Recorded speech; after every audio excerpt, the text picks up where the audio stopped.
Heading डालिए भाई धारा 30 का प्रकटीकरण यानी कि डिस्कवरी। लिखिए हेडिंग प्रकटीकरण और उसके सदृश बातों के लिए। हेडिंग डालिए प्रकटीकरण और उसके सदृश बातों के लिए आदेश करने की शक्ति। प्रकटीकरण और उसके सदृश बातों के लिए आदेश करने की शक्ति। पैराग्राफ चेंज करके लिखिए। न्यायालय किसी भी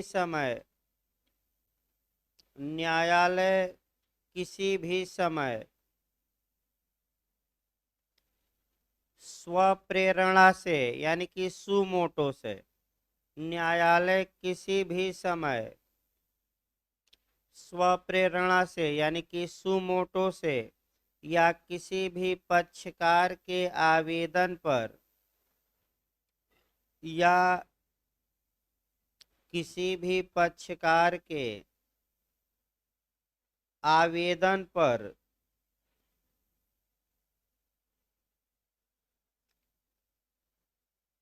परिप्रश्नों का परिदान और उनका उत्तर देने यानी कि क्वेश्चन का परिप्रश्नों का परिदान माने डिलीवर करना और उनका आंसर देने यानी कि उत्तर देने। कामा दीजिए दस्तावेजों को पेश करने। दस्तावेजों को पेश करने। कामा दीजिए उनको परिबद्ध करने यानी कि इम्पाउंड करने। उनको परिबद्ध करने, परिबद्ध माने जब्त होता है, इम्पाउंड उनको परिबद्ध करने या किसी व्यक्ति को हाजिर होने के लिए या किसी व्यक्ति को हाजिर होने के लिए या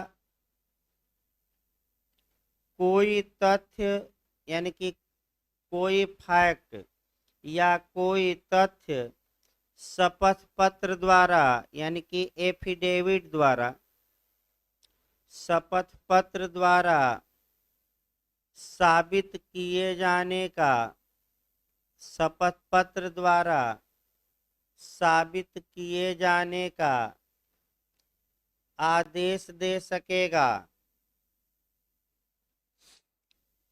आदेश दे सकेगा।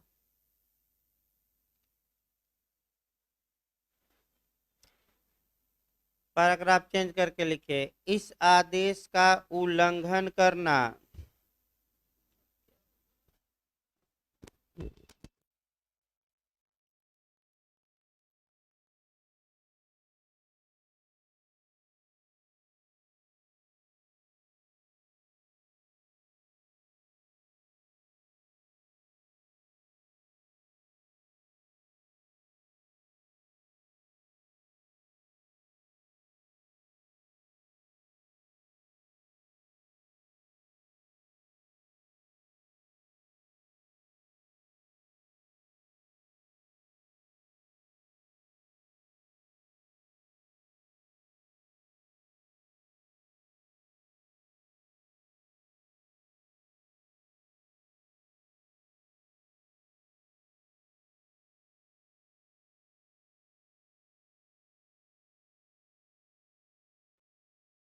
कुछ देखिए भाई आपका हो सकता है नया बैच बनाने पड़े, कुछ समस्या आई है टेक्निकल ऐप में, तो हो सकता है कि आज आपका सबका नंबर लिखवाया जाए नाम और फिर से नया बैच बनाना पड़े। और जिन लोगों का नहीं चल रहा उनको अलग से व्यवस्था करनी पड़ेगी, कुछ कंपनी से मैंने आपका सुधरवाना है। उसमें देखते हैं जैसे ऐप अपडेट हुआ है, उसमें कुछ नया वर्जन आया है, कई लोगों के मोबाइल में सपोर्ट नहीं कर रहा है। तो उसको देखते हैं, अगर सुधर जाएगा तो उसको पुराना वाला ही रखा जाएगा, क्योंकि अपडेट में यह है कि कई लोगों के मोबाइल में आपका सपोर्ट नहीं कर रहा है, कई लोगों का चल ही नहीं रहा है, कई दिनों से 3-4 दिन हो गए अभी सुधरा नहीं। इसको लिखिए भाई आगे पैराग्राफ चेंज करके, इस आदेश का उल्लंघन करना धारा 32 के तहत दंडनीय होगा। इस आदेश का उल्लंघन करना माने वायलेशन करना सेक्शन 32 के तहत दंडनीय होगा। अतः धारा 30 की पूरक धारा यानी कि सप्लीमेंट्री, अतः धारा 30 की पूरक धारा यानी कि सप्लीमेंट्री सेक्शन 32 है। ये भी आपका क्वेश्चन बना है कि 32 किसकी पूरक धारा है, 30 की। अब आपका अगला जो क्वेश्चन धारा 32 से बनता है कि 32 में आपका न्यायालय आदेश का पालन न करने वालों के खिलाफ 30 वाला जो आदेश दिया गया है क्या कर सकता है, तो हेडिंग डाल लीजिए सेक्शन 32, व्यतिक्रम के लिए शास्ति यानी कि डिफॉल्ट के लिए सेंशन। व्यतिक्रम मतलब होता है चूक, व्यतिक्रम के लिए शास्ति यानी कि डिफॉल्ट के लिए सेंशन। लिखिए धारा 30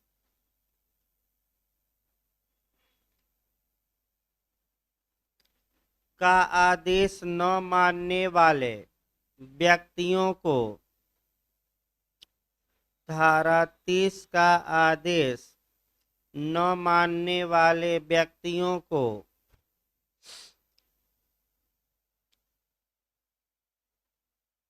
निम्नलिखित शास्ति दी जा सकती है, यानी कि दंड एक प्रकार का या सेंशन, निम्नलिखित शास्ति दी जा सकती है। न आए तो लिख लीजिए दंड कोष्ठ में, सेंशन तो पहला लिखिए ABCD करके लिखिएगा। ए लिखिए गिरफ्तारी के लिए वारंट निकालना, ए में लिखिएगा गिरफ्तारी के लिए वारंट निकालना। बी लिखिए संपत्ति की कुर्की तथा विक्रय यानी कि अटैचमेंट और सेल, संपत्ति की कुर्की और विक्रय। सी लिखिए अधिकतम 5,000 रुपये तक का फाइन यानी कि जुर्माना, यही ज़्यादा पूछा जाता है, अंडरलाइन कर लीजिए भाई। एक और पूछा जाता है जुर्माना की प्रतिकर लगाया जाएगा, तो प्रतिकर नहीं है ये दंड है, जुर्माना लिखवाया जा रहा है, सतर्क रहेगा। यानी कि अधिकतम 5,000 रुपये तक का क्या जुर्माना। इसी लाइन में लिखिए इसके पहले यह रकम 500 रुपये थी, इसी लाइन में लिखना है। इसके पहले यह रकम 500 रुपये थी। 1999 में संशोधन करके 1999 में संशोधन करके इसे 5,000 किया गया। बहुत अंदर जाकर पूछे तो ये पूछ सकता है।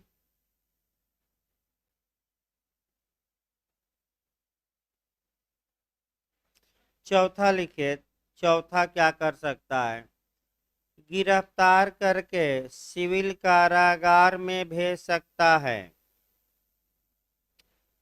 गिरफ्तार करके सिविल कारागार में भेज सकता है, यानी कि 4 पावर हैं कोर्ट को। जो व्यक्ति किसका उल्लंघन करेगा, धारा 30 के आदेश का पालन नहीं करेगा। बहुत कड़ा नियम है, याद रखिएगा, काफी आपका कड़ा नियम है। सिविल न्यायालय की ये शक्ति है। अगला लिखिए आपका धारा 31, हेडिंग डालिए, बीच में एक धारा छूटी है। धारा 31 लिखिए साक्षी को समन। धारा 31 यानी कि 31, साक्षी को समन। पैराग्राफ चेंज करके लिखिए, गवाहों के समन के मामले में, गवाहों के समन के मामले में जहां तक हो सके, जहां तक हो सके धारा 27, 28 और 29, सेक्शन 27, 28 और 29 के प्रावधान लागू होंगे, के प्रोविजन लागू होंगे।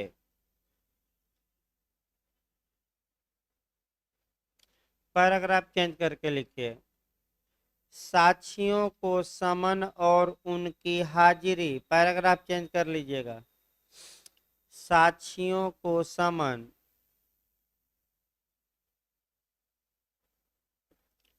और उनकी हाजिरी के बारे में प्रक्रिया का उल्लेख, के बारे में प्रक्रिया का उल्लेख इस संहिता के आदेश 16 में दिया गया है। इस संहिता के आदेश 16 में दिया गया है, 16, जो निम्नलिखित है, जो निम्नलिखित है।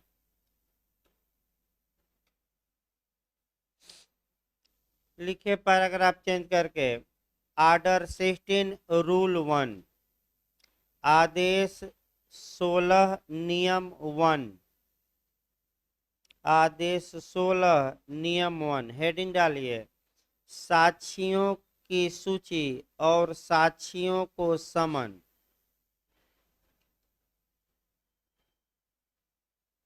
साक्षियों की सूची और साक्षियों को समन।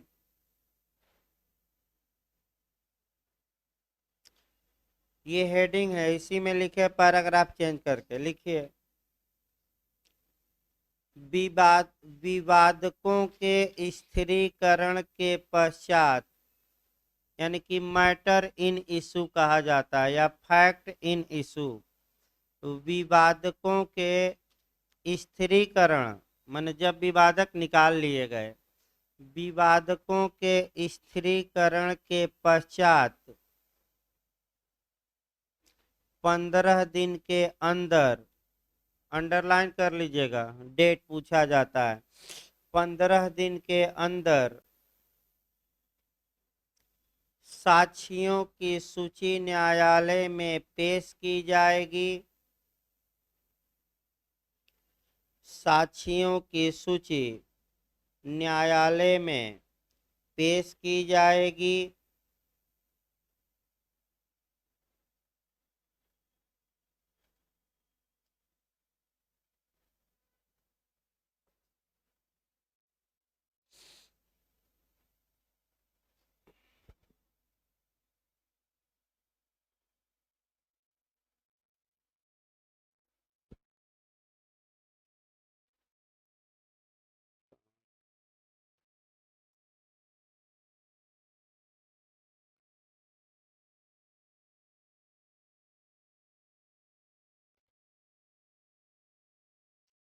अगला लिखे इसमें, साक्षियों को बुलाने के पूर्व, इसी में लिखिएगा अभी, साक्षियों को बुलाने के पूर्व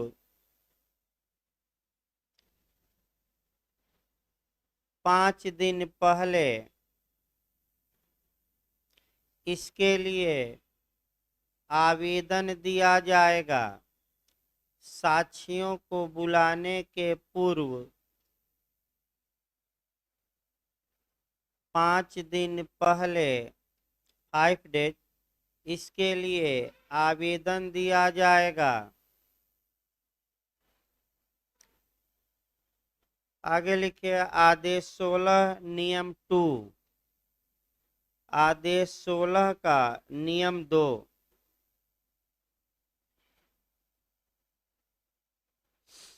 साक्षी का व्यय न्यायालय में जमा किया जाना। हेडिंग डालिए साक्षी का व्यय न्यायालय में जमा किया जाना। लिखिए पैराग्राफ चेंज करके समन के लिए आवेदन दिए जाने के पश्चात, पैराग्राफ चेंज करके लिखिएगा इसी में, समन के लिए आवेदन दिए जाने के पश्चात 7 डेज के अंदर, 7 दिनों के अंदर, 7 दिनों के अंदर साक्षी के व्यय न्यायालय में जमा किए जाएंगे। साक्षी के व्यय न्यायालय में जमा किए जाएंगे। 7 डेज याद रखिएगा आपका, 7 दिनों के अंदर।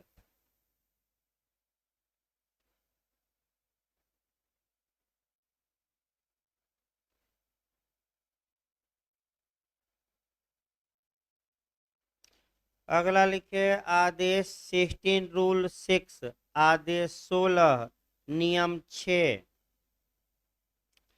दस्तावेज पेश करने के लिए समन। लिखिए आदेश 16 नियम 6। हेडिंग डालिए दस्तावेज पेश करने के लिए नियम, नहीं के लिए समन। अगला लिखिए आदेश 16 नियम 7A। ये पूछ सकता है, अंडरलाइन कर लीजिएगा। यानी कि फिर एक बार देखिए नियम 1 और 2 के बाद जो चांस है पूछने का वह आदेश 16 का नियम 7A है। आदेश 16 रूल 7A यानी कि आदेश 16 नियम 7A। लिखिए साक्षी पर दस्ती समन। दस्ती समन, हेडिंग डाल लीजिए दस्ती समन। दस्ती समन ये साक्षी के लिए है, यानी कि जो व्यक्ति समन गवाह के लिए निकलवा रहा है उसी को समन दे दिया जाए कि जाकर गवाह पर क्या कराओ, रिसीव। अगर यही आपका प्रतिवादी का पूछे तो यही कोरिलेट करके फिर लिखवाया जाएगा आदेश 5 नियम 9A। इसी में कोरिलेट करके लिखिए, पैराग्राफ चेंज करके लिखिए भाई। आदेश 5 नियम 9A, कैपिटल ए लिखिएगा, नया नियम है। आदेश 5 नियम 9A में, आदेश 5 नियम 9A में दस्ती समन के बारे में प्रावधान है। दस्ती समन के बारे में प्रावधान है जो केवल प्रतिवादी के लिए है। अंडरलाइन कर लीजिएगा, जो केवल प्रतिवादी के लिए है।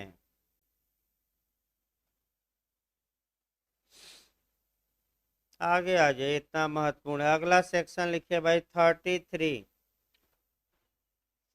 आगे पैराग्राफ चेंज करके लिखिए धारा 33। 32 तक हो गया, 33 लिखिए। सेक्शन 33 निर्णय तथा decree, judgement and decree. Heading डालिए निर्णय तथा डिक्री, ये हेडिंग है। निर्णय तथा डिक्री यानी कि judgement and decree. Paragraph change करके लिखिए, न्यायालय मामले की सुनवाई कर लेने के पश्चात, यानी कि जब हियरिंग पूरी हो गई, न्यायालय मामले की सुनवाई कर लेने के पश्चात निर्णय सुनाएगा। न्यायालय मामले की सुनवाई कर लेने के पश्चात निर्णय सुनाएगा और ऐसे निर्णय के अनुसरण में डिक्री होगी, और ऐसे निर्णय के अनुसरण में डिक्री होगी।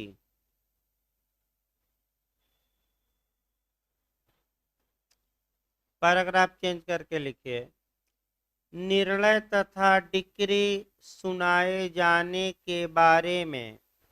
पैराग्राफ चेंज करके लिखिएगा, निर्णय तथा डिक्री यानी कि जजमेंट एंड डिक्री सुनाए जाने के बारे में प्रोसीजर यानी कि प्रक्रिया का उल्लेख आदेश 20 में किया गया है। प्रक्रिया का उल्लेख आदेश 20 यानी कि 20 में किया गया है। यहाँ से आपका प्री में क्वेश्चन बना है जो एमपी का मॉडल है कि डिक्री निर्णय के विपरीत हो सकेगी, निर्णय के अनुसरण में हो सकेगी, दोनों इनमें से कोई नहीं। तो जब भी आज्ञप्ति पारित की जाएगी वह निर्णय को फॉलो करते हुए की जाएगी, विपरीत नहीं होगी। अगला लिखे आपका सेक्शन 34, यहाँ से भी क्वेश्चन बना है, इंटरेस्ट या ब्याज। लिखिए धारा आपका 34, इंटरेस्ट या ब्याज। पहले सामान्य बातें इसमें लिखिए। लिखिए इस धारा में हिंदू विधि का दमदूपत का सिद्धांत समाहित है। इस धारा में हिंदू विधि का दमदूपत का सिद्धांत, दमदूपत का सिद्धांत समाहित है, जिसके अनुसार, दमदूपत का सिद्धांत एक लाइन लिख लीजिए, जिसके अनुसार ब्याज मूलधन से अधिक नहीं हो सकता।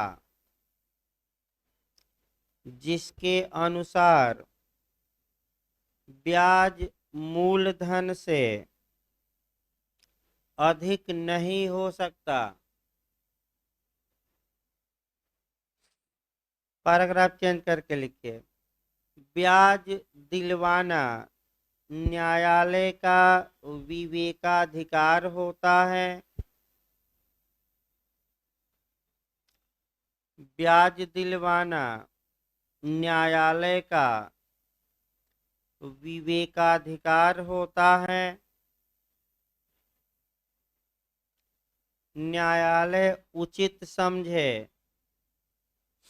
न्यायालय उचित समझे तो चक्रवृद्धि ब्याज भी दिलवा सकता है। न्यायालय उचित समझे तो चक्रवृद्धि ब्याज भी दिलवा सकता है। इसी लाइन में लिखेगा, यदि न्यायालय ने ब्याज का आदेश देने से इनकार कर दिया है, यदि न्यायालय ने ब्याज का आदेश देने से इनकार कर दिया है, तब ब्याज के लिए अतिरिक्त वाद नहीं लाया जाएगा।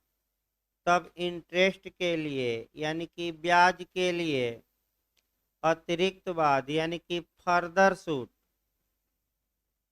या अपरवाद भी कहा जाता है, अतिरिक्त वाद नहीं लाया जाएगा। इसी लाइन में अभी लिखिएगा, ब्याज का निर्धारण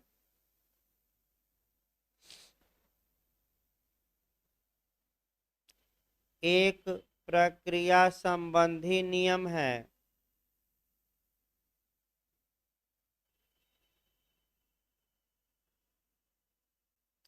एक प्रक्रिया संबंधी नियम है। सामान्यतः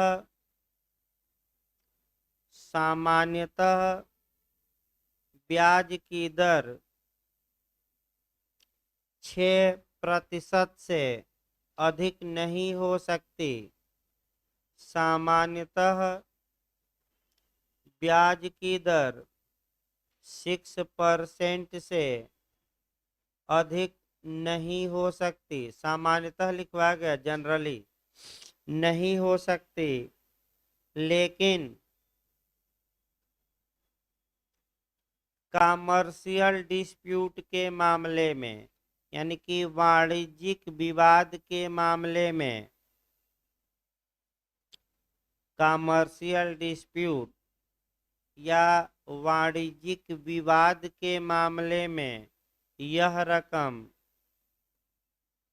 18% यानी कि 18% तक हो सकेगी। यह रकम 18% तक हो सकेगी। फिर पैराग्राफ चेंज करके लिखे,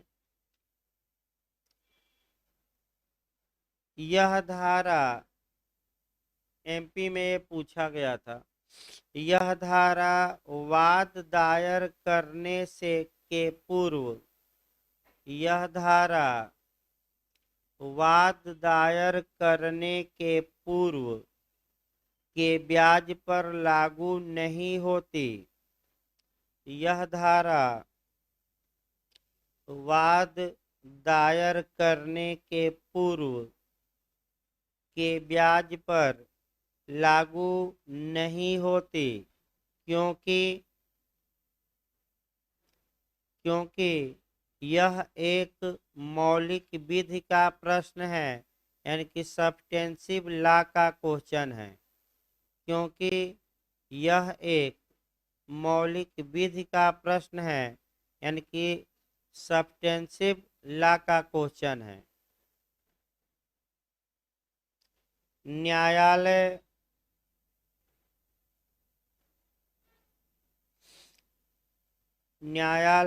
निम्नलिखित समय तक का ब्याज दिलवा सकता है।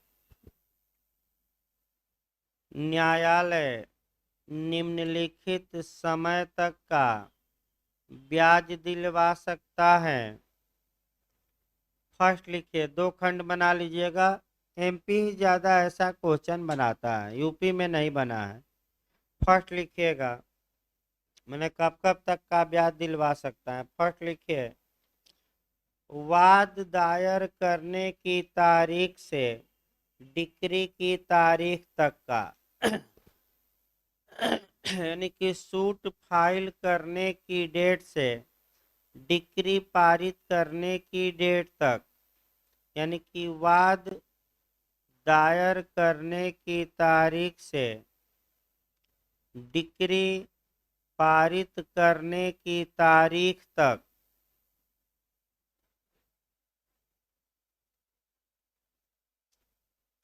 सेकंड लिखिए, डिक्री पारित करने की तारीख से डिक्री पारित करने की तारीख से धन के संदाय की तारीख तक, डिक्री पारित करने की तारीख से धन के संदाय की तारीख तक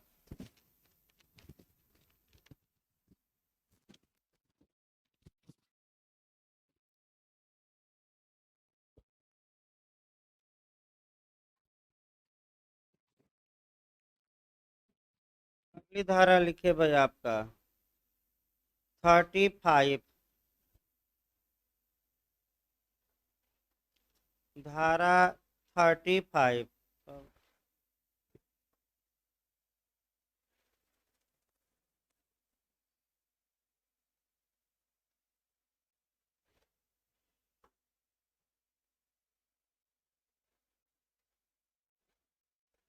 लिखे कास्ट या खर्चे।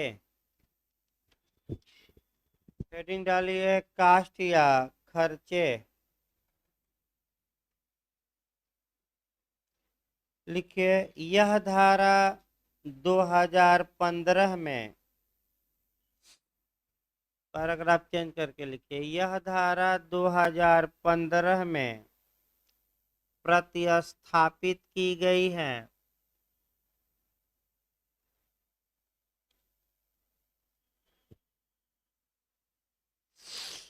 कॉमर्शियल कोर्ट यानी कि वाणिज्यिक न्यायालय अधिनियम द्वारा। पूछ सकता है ये भी, प्रतिस्थापित।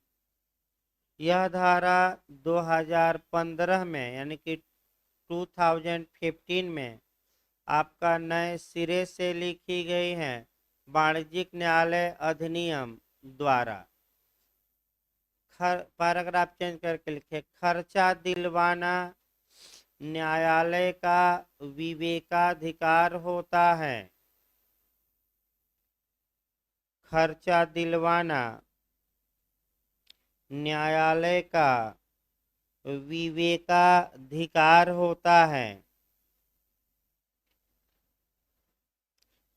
अब ये कि बहुत आपका बता दिया जाए कि तमाम बातें उतना नहीं पढ़नी रहती हैं, आता नहीं है कंपटीशन में।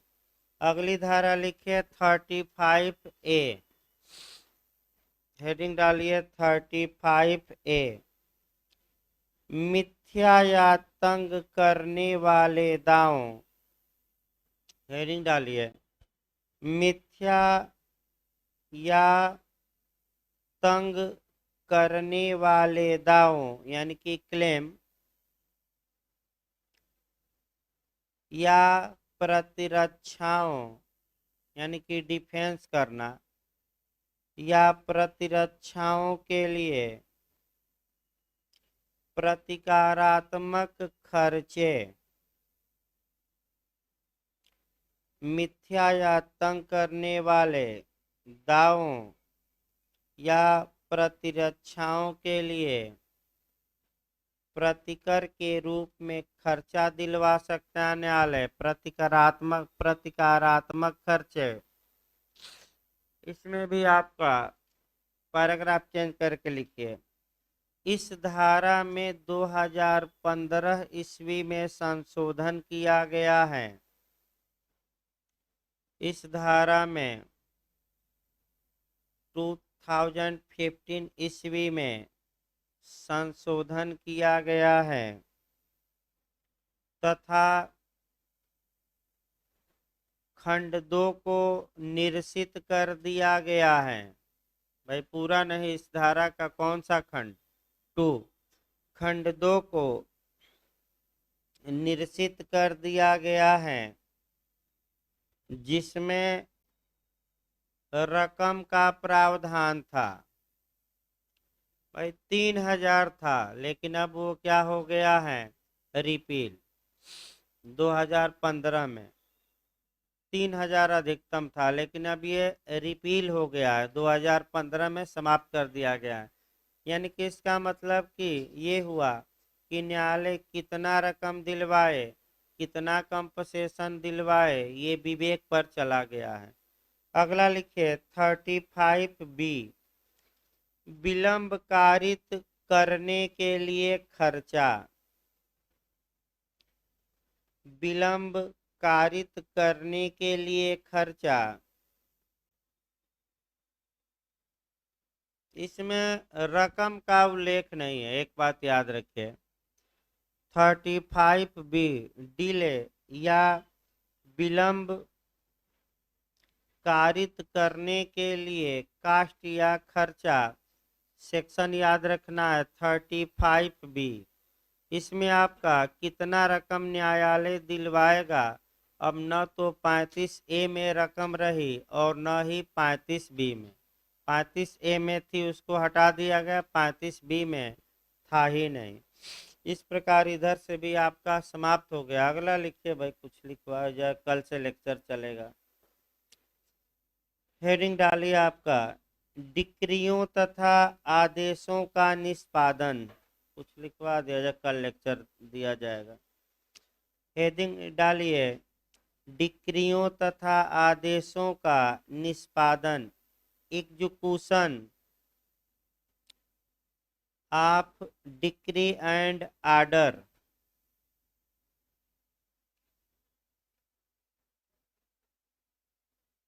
लिखिए पैराग्राफ चेंज करके। हेडिंग निष्पादन को थोड़ा लिख लीजिएगा दूसरी भाषा में भी। आपका इजरा, इजरा, उर्दू में इसे इजरा कहते हैं। इजरा आप लिख करके लिख लीजिएगा प्रवर्तन, प्रवर्तन या लागू कराना, लागू कराना भी कहा जाता है, प्रवर्तन या लागू कराना। लिखिए इसमें, इसके लिए प्रावधान, पैराग्राफ चेंज करके लिखिए कि हेडिंग डाल लीजिएगा। अब नया चैप्टर शुरू हो रहा है, मैंने नया चीज। इसके लिए प्रावधान सीपीसी की धारा 36 से लेकर 74 तक में, इसके लिए प्रावधान सीपीसी की धारा 36 से लेकर 74 तक में तथा प्रोसीजर का उल्लेख, यानी कि प्रक्रिया का उल्लेख आदेश 21 में किया गया है, आदेश 21 में किया गया है। इसी लाइन में लिखिएगा आदेश 21 सबसे बड़ा आदेश है। ये क्वेश्चन आपका बना, तो अंडरलाइन कर लीजिएगा। आदेश 21 सबसे बड़ा आदेश है क्योंकि इसमें सबसे अधिक नियम है, क्योंकि इसमें सबसे अधिक नियम है। 106 106 इसमें सबसे अधिक नियम है आपका 106 यानी कि 106।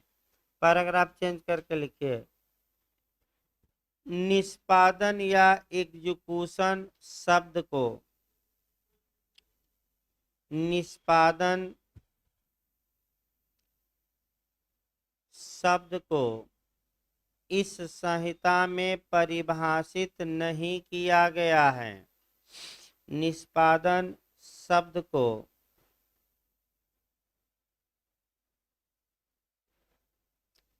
इस संहिता में परिभाषित नहीं किया गया है।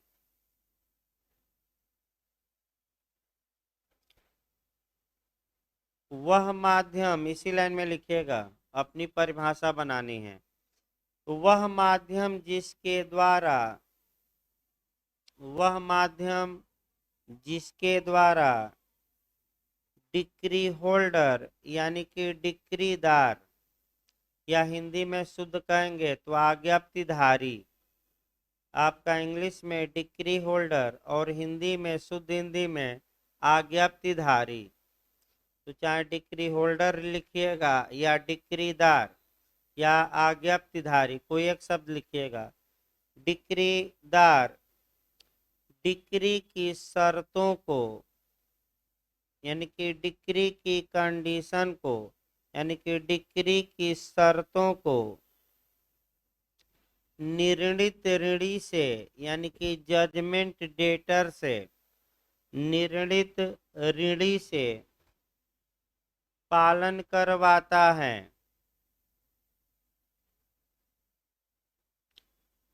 पालन करवाता है अर्थात न्यायालय की प्रक्रिया द्वारा, इसी लाइन में अभी लिखना है, अर्थात न्यायालय की प्रक्रिया द्वारा डिक्री तथा आदेशों का प्रवर्तन, न्यायालय की प्रक्रिया द्वारा डिक्री तथा आदेशों का प्रवर्तन निष्पादन कहलाता है।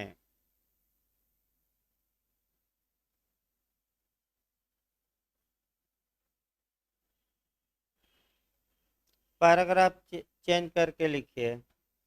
निष्पादन ही पक्षकारों को, यानी कि पैराग्राफ चेंज करके लिखिएगा। निष्पादन ही पक्षकारों को वास्तविक रूप से अनुतोष प्रदान करता है। निष्पादन ही पक्षकारों को वास्तविक रूप से, एक्चुअल रूप से अनुतोष प्रदान करता है। रिलीफ निर्णय यदि फल है, इसी लाइन में लिखिएगा, यानी कि फ्रूट है। निर्णय यदि फल है तो निष्पादन उसके,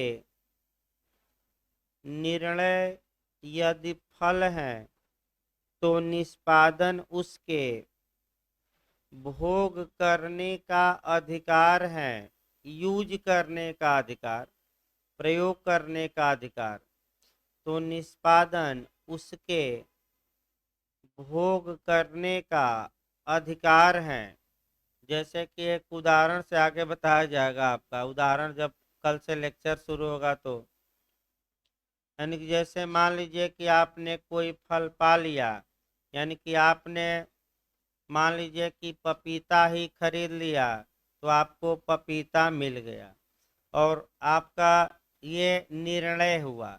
लेकिन आपका ये डिक्री हो गई। अब इसका निष्पादन का मतलब पपीता खाइए, तो आपका खाने में तमाम तामझाम है। कहीं पपीता सड़ा ना निकल जाए, कहीं गला ना निकल जाए, कहीं रास्ते में ही ना गिर जाए, कहीं बंदर न छीन कर भाग जाए। कोई भरोसा थोड़े हैं भाई, रास्ते में जा रहे हैं। तो आपका जो यूज किया जाता है पपीते का, खाया जाता है, यानी कि वास्तविक उपभोग किया जाता है, वही डिक्री या आदेश का क्या कहलाता है? निष्पादन। अब इसको कानूनी भाषा में, ए ने बी के खिलाफ 5,000 का दावा किया, ए जीत गया, तो जब जीत गया डिक्री पारित हो गई, तो ये आपका कह सकते हैं फल मिल गया। तो फल को खाना है, यानी कि इसका यूज करना है, यानी कि 5,000 ए को बी से अब क्या करवाया जाएगा? दिलवाया जाएगा। तो उसी को हम उपभोग कहेंगे। और इतना आसान नहीं है दिलवाना, यानी कि कितना कठिन है, आगे आप तो कल से चलेगा ही। अगला लिखिए भाई आपका। हाँ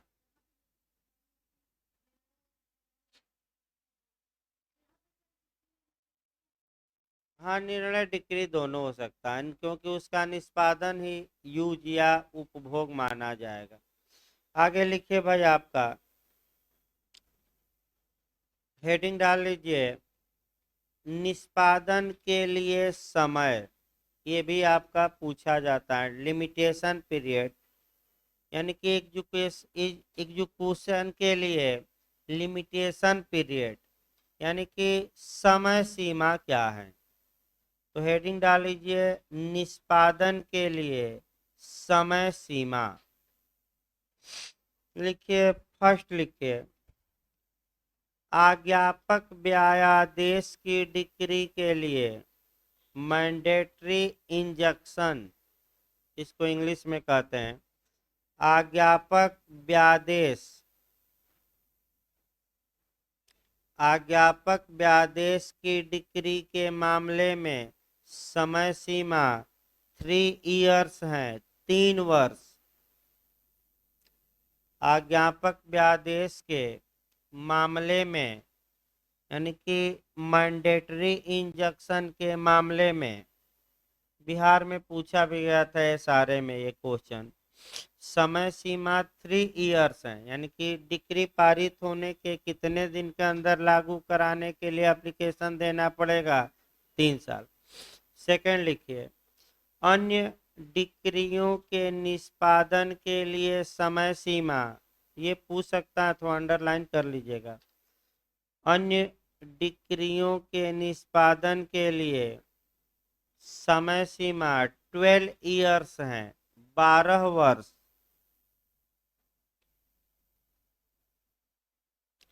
12 वर्ष है, यानी कि अगर आप जीते हैं तो उसको लागू कराने के लिए आपके पास कितना समय है, 12 वर्ष। 12 वर्ष के बाद आपका अधिकार समाप्त हो जाएगा। उपचार अधिकार बना रहेगा क्योंकि लिमिटेशन आपका राइट को इफेक्ट नहीं करती, रेमडी को इफेक्ट करती है। एक सेक्शन इसका अपवाद है जो एमपी जो लोग भाई डाले हैं, पूछा जाता है, शायद 27 है लिमिटेशन एक्ट का, हमें भी याद नहीं आ रहा, जहाँ की राइट और रेमडी दोनों समाप्त हो जाते हैं, लगातार पूछा जाता है। अगला लिखिए भाई आपका डिक्री तथा, पैराग्राफ चेंज करके लिखिएगा, डिक्री तथा आदेश के निष्पादन का ढंग। डिक्री तथा आदेश के निष्पादन का ढंग यानी कि एग्जीक्यूशन का जो मेथड है, ढंग है, वह एक जैसा है, सेम है। यानी कि जिस प्रकार डिक्री को इन्फोर्स कराया जाएगा उसी प्रकार आपका आर्डर को भी इन्फोर्स कराया जाएगा, प्रक्रिया में अंतर नहीं है। इसका उल्लेख इसी लाइन में लिखे, इसका उल्लेख सेक्शन 36 में किया गया है। इसका उल्लेख सेक्शन 36 में किया गया है। यहाँ से आपका कोरिलेट करके कॉन्स्टिट्यूशन में भी पूछा जाता है। वह जो पूछा जाता है स्टेट की परिभाषा, राज्य की परिभाषा, तो जो अनुच्छेद 12 में राज्य की परिभाषा मूल अधिकारों के लिए दी गई है, अनुच्छेद 36 संविधान का कहता है 36 कि वही परिभाषा राज्य की डीपीएस यानी कि नीति निर्देशक तत्वों के लिए भी काम करेगी।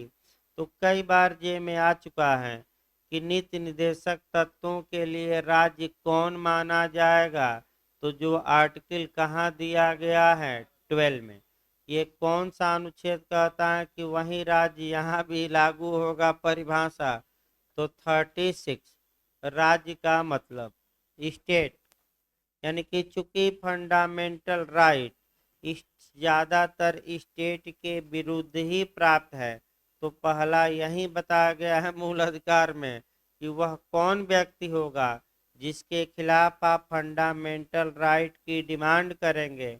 और मूल अधिकारों में सबसे पहले अनुच्छेद 12 से शुरू होते हैं और 12 में वह प्राधिकारी ही बताया गया है जिसके विरुद्ध हमें क्या प्राप्त है, फंडामेंटल राइट। तो अब पढ़ाया जाएगा आपका फंडामेंटल राइट बाद में, अभी लास्ट में उसको उठाएंगे क्योंकि बहुत लंबा समय ले लेगा, तो अन्य चीज़ें छूट जाएगी उसके आगे, तो पहले अन्य चीज़ें पढ़ा दिया जाए तब आपका फंडामेंटल राइट आपका पढ़ाया जाएगा। लिखिए अगला भाई लिखिए निष्पादन के लिए, पैराग्राफ चेंज करके एरो बनाकर लिखिएगा। निष्पादन के लिए सक्षम न्यायालय। एग्जीक्यूशन के लिए कॉम्पिटेंट कोर्ट कौन सा है, यानी कि निष्पादन के लिए सक्षम न्यायालय। यहाँ से भी आपका टिप्पणी में भी क्वेश्चन बना है, मेंस में भी, प्री में भी आपका पूछा जाता है कि कौन न्यायालय किसी डिक्री या आदेश को लागू करवा सकता है, तो वह दो न्यायालय हैं। पहला बताइएगा डिक्री पारित करने वाला न्यायालय, और सेकंड बताइएगा अंतरित न्यायालय, यानी कि जिसे डिक्री को एग्जीक्यूशन के लिए ट्रांसफर किया गया है। एक उदाहरण देखिए भाई, यहाँ से भी आपका क्वेश्चन अच्छा बनता है। एक उदाहरण इस पर देखिए, तब 3 सेक्शन इस पर लिखना है, यानी कि इस पर जो लिखना है आपका कितने सेक्शन, देखिए आपका कैसे पढ़ा जाता है। 38 के बाद आपका